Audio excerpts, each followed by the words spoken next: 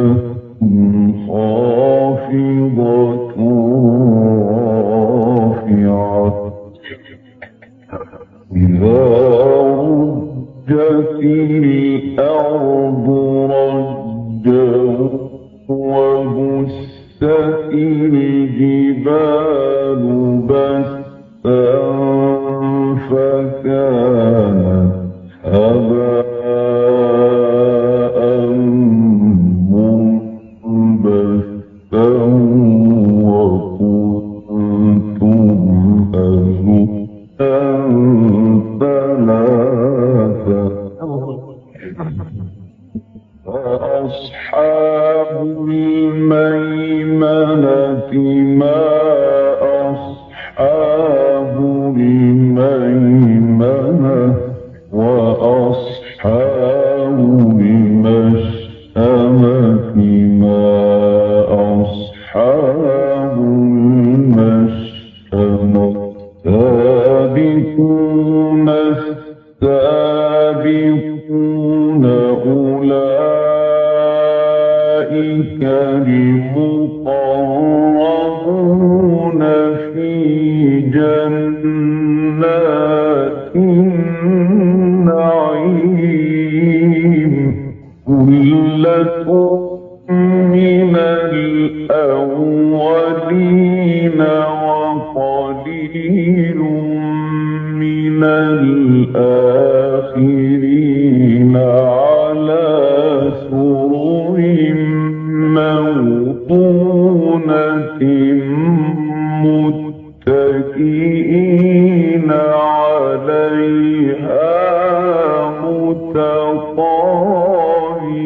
متقابلين يطوف عليهم ولدان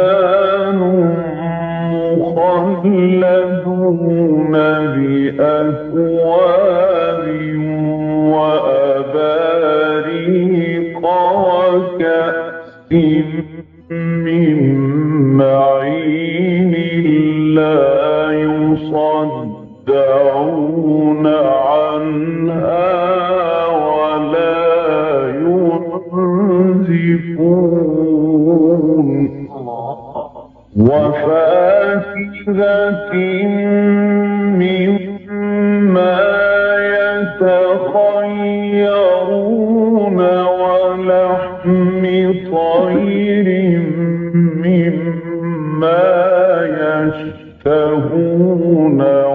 وحور عين كأمثال اللؤلؤ المكنون جزاء بما كانوا يعملون لا يسمعون فيها لغوا ولا تأثيما إلا قيلا سلاما سلاما وأصحاب اليمين ما أصحاب اليمين في سدر مخضود وطلح منضود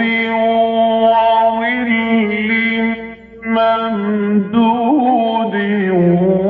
وماء مسكوب وفاكهة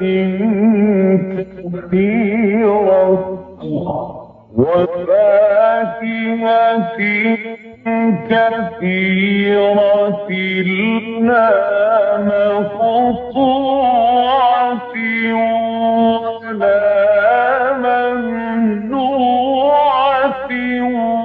وفرش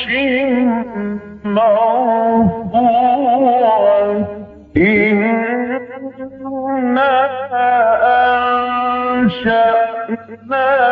أنشأناهن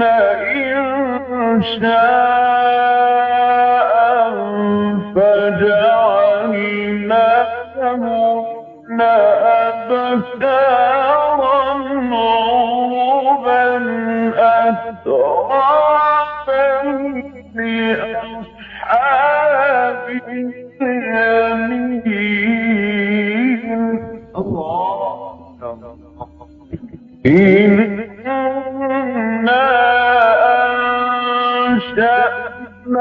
أنشأناهن إنشاء فجعلناهن أبكارا عربا أترابا لأصحاب اليمين كنتم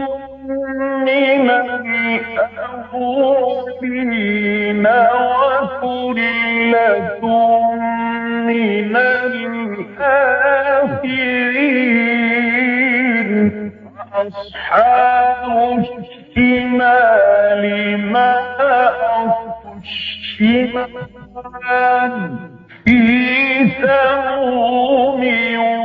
وحميم وظل من يحموم لا بارد ولا كريم إنهم كانوا قبل ذلك مترفين وكانوا يصرون على الحنث العظيم وكانوا يقولون أئذا متنا وكنا ترابا وعظاما أئنا لمبعوثون أو آباؤنا الأولون قل إن الأولين والآخرين الآخرين لمجموعون إلى ميقات يوم معلوم ثم إنكم أيها الضالون المكذبون لآكلون من شجر من زقوم فمالئون منها البطون فشاربون عليه من الحميم فشاربون شرب الهيم هذا نزلهم يوم الدين. أعوذ بالله من الشيطان الرجيم. بسم الله الرحمن الرحيم. رب اشرح لي صدري ويسر لي امري واحلل عقدة من لساني يفقهوا قولي. اس سے پہلے کہ سورہ واقعہ کا ہم سلسلے وار مطالعہ شروع کریں، اس سورہ مبارکہ کے بارے میں ایک خبر اور ایک اثر آپ کے علم میں لے آنا چاہتا ہوں۔ یہ علم حدیث کی اصطلاحات ہیں۔ خبر کہتے ہیں نبی اکرم صلی اللہ علیہ وسلم کے قول یا فعل یا تقریر کو۔ تقریر کے معنی یہ ہے کہ کوئی کام حضور کے سامنے ہوا اور حضور نے اس سے منع نہیں فرمایا، گویا کہ ایک طرح سے حضور کی طرف سے اس کی ایک منظوری ہے کہ جو ہو گئی، ایکنالجمنٹ۔ تو حضور کا قول، حضور کا فعل اور حضور کی تقریر یہ خبر، اور صحابی کا قول یا صحابی کا فعل یا صحابی کی تقریر یہ اثر۔ اور اس کا یہ درجہ ہے کہ ظاہر بات ہے کہ ہمارا یہ گمان ہے بلکہ یقین ہے کہ صحابی کا کوئی فعل اور عمل بھی یقیناً نبی اکرم صلی اللہ علیہ وسلم ہی کی کسی بات پر مبنی ہوگا، لہذا وہ بھی حدیث ہی کا ایک درجہ ہے۔ تو یہ خبر اور یہ اثر دونوں حضرت عبداللہ ابن مسعود سے ہیں رضی اللہ تعالی عنہ، جن کا ایک واقعہ میں آپ کو قرات کے ضمن میں سنا چکا ہوں، اور یہ دونوں امام بیہقی نے ان کو روایت کیا ہے شعب الایمان۔ جو مرفوع حدیث ہے، جو خبر ہے حضور سے، وہ یہ ہے عن ابن مسعود قال قال رسول اللہ صلی اللہ علیہ وسلم من قرأ سورۃ الواقعۃ فی کل لیلۃ لم تصبہ فاقۃ ابدا۔ حضرت عبداللہ ابن مسعود رضی اللہ تعالی عنہ فرماتے ہیں کہ حضور صلی اللہ علیہ وسلم نے فرمایا کہ جو شخص سورہ واقعہ کی تلاوت کرے گا ہر شب کو، روزانہ رات کو، اسے کبھی بھی فاقہ نہیں آئے، یعنی یہ دنیاوی رزق کی تنگی جو ہے اللہ تعالیٰ اس سے اسے محفوظ رکھے۔ جو اثر ہے وہ بھی انہی کا ہے۔ وَكَانَ ابْنُ مَسْعُودٍ رضی اللہ عنہ يَأْمُرُ بَنَاتِهِ يَقْرَأْنَ بِهِمَا فِي كُلِّ لَيْلَةٍ۔ اب حضرت عبداللہ ابن مسعود جنہوں نے حضور کو یہ فرماتے ہوئے سنا تو وہ اپنی بیٹیوں کو یہ نصیحت کیا کرتے تھے، تاکید فرمایا کرتے تھے کہ ہر رات سورہ واقعہ کی تلاوت ضرور کریں۔ تو یہ خبر اور یہ اثر ہے اس سورہ مبارکہ کی فضیلت کے ذمہ۔ یہ بات آپ ذہن میں تازہ کر لیجئے، سورہ رحمان کے مطالعے کے دوران میں عرض کر چکا ہوں کہ سورہ رحمان اور سورہ واقعہ یہ جڑواں بہنوں کے مانند ہیں، ان میں مضامین کی گہری مشابہت اور مناسبت